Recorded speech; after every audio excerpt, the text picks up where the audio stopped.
Welcome back to Talk of the Town on 99.7, 1450 WHTC and WHTC.com. Welcome back to Talk of the Town for this Thursday, November 3rd. I'm Gary Stevens. It is the first Thursday of the month, so at this time we get caught up with some of the things going on in law enforcement in Allegan County. And on the other side of our Zoom connection is Allegan County Sheriff Frank Baker from the Allegan County Sheriff's Department headquarters in Allegan. Good morning, Frank. Hope all is well. Good morning, Gary. Glad you're with us. If you have a question for Sheriff Baker about law enforcement, he'll be happy to take it at 616-395-1450, 616-395-1450. Let me begin by, bringing up a very tough subject. And I'm not going to ask you to comment on the specific cases involving two of your deputies that have happened over the last few months. The investigations are still going on. There are proceedings going on in those situations. But I want to ask you, as the leader of the Sheriff's Department, about morale in the department right now and how things are going with the deputies in light of the two situations that have been well chronicled over the last few weeks. Sure. I mean, anytime you have an incident that is traumatic, that involves the deputies, that involves not only them, it really involves their whole family. Everybody gets involved in that and has to, deals with the ramifications of it. Nobody gets into this work to be involved in a situation like either one of those deputies. That's the last thing they want to be involved in, but unfortunately, these things do happen. So obviously, we recognize that. We've met with the staff, addressed their concerns, their issues, but overall, I think some of the challenges that we're facing are broader than just these incidents that have happened here. It's something from a national level. It's something that's affected not only the Allegan County Sheriff's offices, but all law enforcement offices. We're all struggling to recruit. We're all struggling to retain. It's one of those things where the state even recognizes it, and they're looking at it and providing grant opportunities for agencies just to be able to send people to the police academy, something that was never done in the past in my time in law enforcement, where, we would either attend college, we would go to the police academy, pay our way, get ourselves in a position where we could be licensed to be a police officer and then get hired. Now, we're looking at funding people's education, people's trainings, just so that they'll come into this field. So it's a challenging time for all law enforcement, and it doesn't make it any easier when it hits that close to home. Unfortunately, these two incidents occurred just before or as the body cam program was being implemented in Allegan County. It might have changed things a little bit. Again, I don't want to ask you about the specific cases. That's not let's put it this way, this is not the time to ask you those type of questions. But the body cam is going to be in place, has been in place, and hopefully it'll work out okay. Sure. Obviously, we've always would prefer to have had this type of technology earlier, but it's something that has been a challenge for us due to the rural nature of Allegan County, being able to provide the internet connectivity to be able to do the uploads and get that data in a way that we can keep it, store it, and then use it to our advantage. So, it's been a challenge, but we've been able to work through those issues. And as you know, and as we've talked about in the past, Gary, we have been able to deploy those actually earlier than we even anticipated. We were able to get those out into the field for most of the summer months, even though our vendor wasn't even scheduled to be on site to provide that training until mid-August. But so we're a little bit ahead of the game in that respect. But we do have our challenges still. We're dealing with the technology to learn it, how to use it, how to get it to work in our situation. And we run into little hiccups here and there, but overall, we're very pleased with the project and how the outcome of that is. And we're very pleased with the effort that our deputies have putting into it to learn it, to get it functioning in the way that it's going to be beneficial to us and our community. 616-395-1450 if you have a question for Allegan County Sheriff Frank Baker, 616-395-1450. Good morning. You're on the line with Sheriff Frank Baker. Yeah. Go ahead, sir. Policeman does his job. If something goes wrong, he winds up going to jail. I don't think that's right. They're out there to protect the service. Okay, appreciate the call, 616-395-1450. But there are, there has to be safeguards, and it works both ways, to be honest with you. Sure. And it's like I say, it's obviously there's different viewpoints on it. I'm not privy to the exact details of the situations, even involving both of our officers, just because we did not conduct the investigation. But it's something that, like you said, Gary, will it's still an ongoing investigation. It still has to be adjudicated. 616-395-1450. Earlier this week, Frank, it was revealed in the national media, audio from the Uvalde, Texas school shooting, calls to dispatch from kids and staffers in that situation, a very horrifying situation. I'm using that as a backdrop for the Safe Schools Network meeting that is going on to talk a little bit about school safety in Allegan County. And I know that's something that you and your staff very much aware of. Yeah, we've been obviously for years now involved in providing training to not only our officers, but school staff. We do scenario-based training with school employees and staff so that, we can be able to respond to situations such as did happen, unfortunately and tragically in Uvalde. But one of the things that we've started in the last year is a Safe Schools Network, where we broaden that training and that collaboration to include other matters of school safety besides just the active shooter type situation where we've trained for years. But some of the things that we're getting involved in now in training is things like sextortion. What we're seeing where a lot of kids get involved with people online, with all the different apps and different ways that they can communicate and share photos and videos.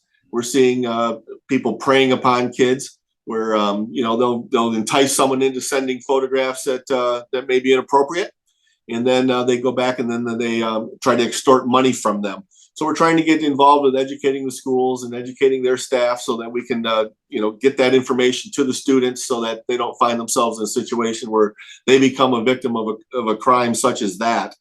Also, we're working obviously with other key issues such as suicide prevention. Teen suicide is a big concern, and when you see kids that become the victims of some of these types of crimes, they're embarrassing.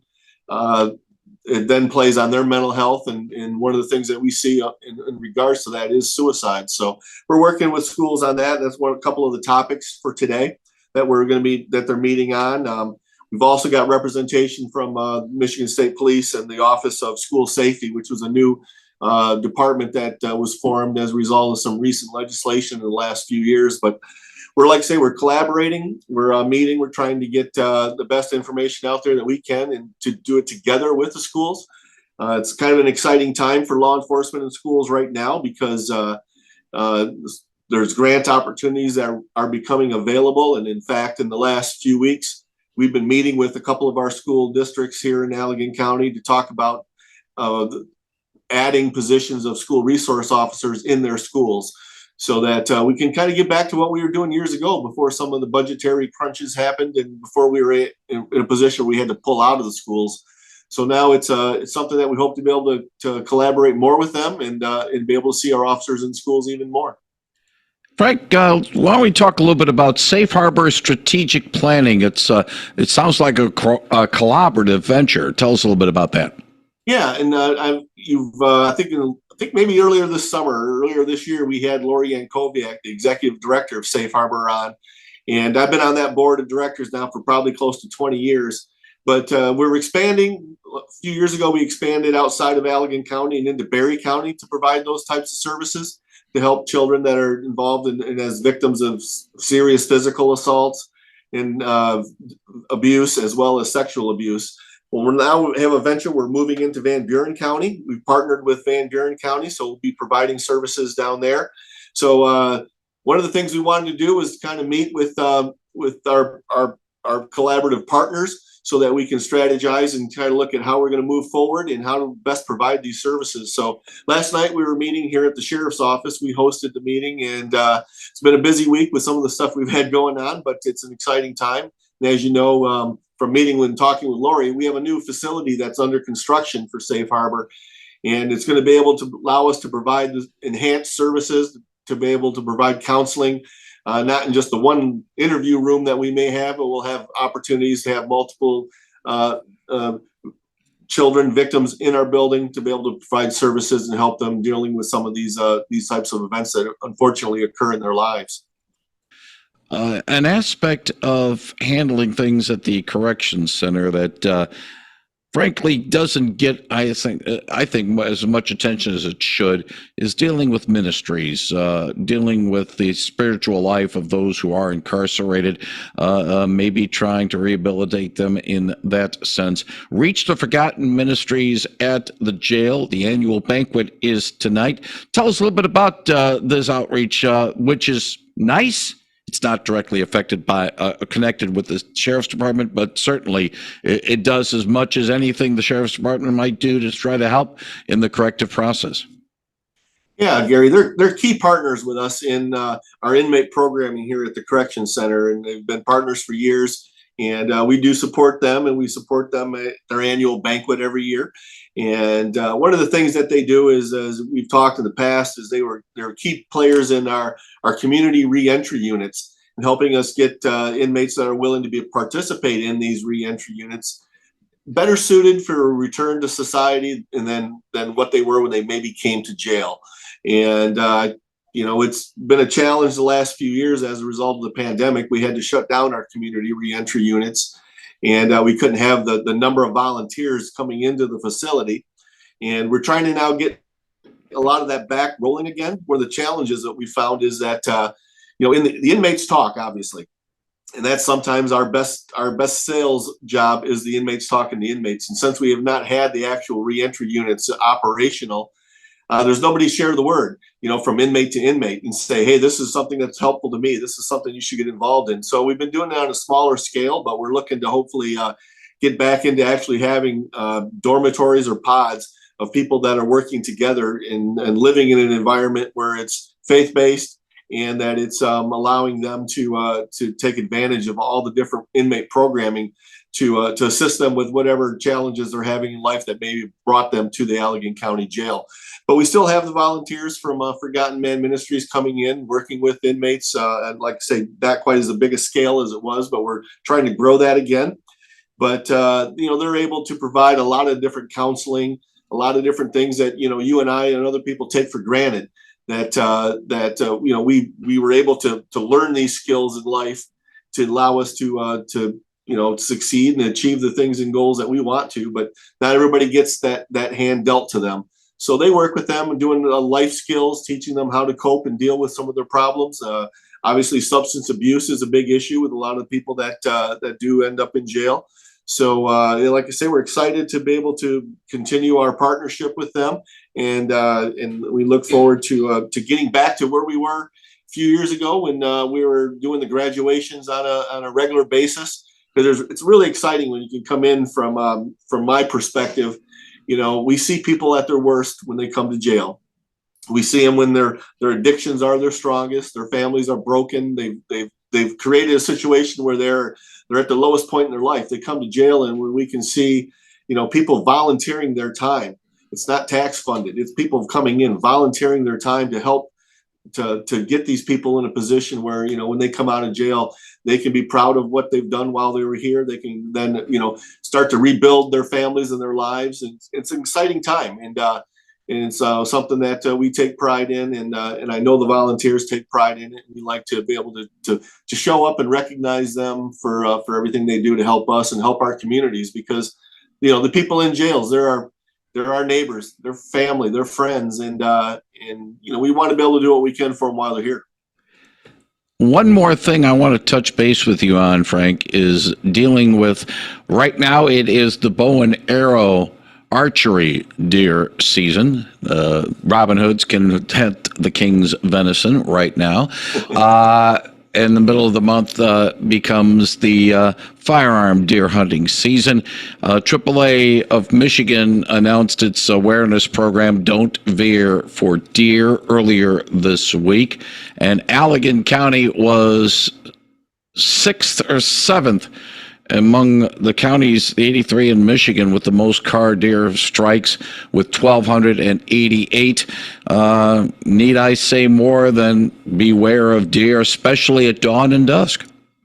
You're very true, Gary. In fact, I looked up those numbers this morning myself, and that 1,288 was how many we had for the total of 2021. Right now, as of today's date, we've had over 1,000 here to date. And we're coming into two of the highest months for car deer crashes. So we anticipate we'll have more than what we did in 2021.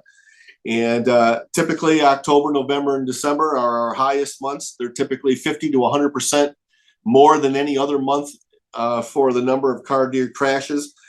Typically, we average over 200 a month in these 3 months of the year when the fall hits and the deer are moving. But it's very true. We have several things we like to always point out. One of them is that don't veer for deer, because that can actually cause a significant crash in and of itself. So if you lose control of the vehicle, you can end up in a worse position than you were if you just strike the deer. But like we say, we always want people to slow down, watch the shoulders of the roads. And if you see a deer, assume there's not just the one, that there's going to be two or more. And especially during those times of dawn and dusk, that's when deer are moving the most and we see most of our crashes. And as always, make sure you're wearing your seatbelt, and that if you do find yourself in a position where a collision is unavoidable, just brake firmly, keep both hands on the wheel, and remain in your lane. Avoid the swerving, because it often results in a loss of control, and a more severe vehicle damage and personal injury occurs if your vehicle leaves the roadway. So like I say, we just want everyone to remember that now's the time to be watching for them. And if you're watching for them in the woods, we wish you luck. But if you're watching for them on the roads, we wish you don't crash. So hopefully everyone can make it through this season unscathed. As I always like to say when we get into deer hunting season especially, we wish all of our deer hunting friends great success. We hope that every single hunter bags his or her quota, because the more they get or the more you get, the less we hit. Yes, with our I'm sure the vehicles. insurance companies would appreciate that. In fact, I looked at some numbers, and it must be we talked about this a few years ago, because I pulled up some old emails that I had from you, and I shared some info. And back looking at about 2006, Gary, we had about 1,150 car deer crashes, and obviously we've surpassed that. But the number went down for a lot of years, and it got as low as to just over 800 a year back in about 2014. And we know that the numbers were down during the pandemic because the vehicle miles being driven were less, but those numbers are on the rise, greatly on the rise. So we do want you to be careful. And it's hard to really predict where it's going to happen. We have some new software that allows us to actually pinpoint where the crashes occur. And it's almost like a map of Allegan County. You can see they're on 196, 131, M89, M40, all the major thoroughfares throughout the county. It's like a map when you see all the dots placed where there's a car deer crash. But obviously it's because there's more vehicles on those roadways. But when you're in those wooded areas and you're near farm fields, please watch for them, because we don't want to see you on the side of the road with a damaged car when our deputies are out having a chat with you. Allegan County Sheriff Frank Baker, thank you very much for spending time with us today and telling us what's going on at the Sheriff's Department. Wish you and the staff well, and if all goes well, we'll do this again next month. Sounds good, Gary. Thank you. Thank you very much. Allegan County Sheriff Frank Baker on 99.7 and 1450 WHTC.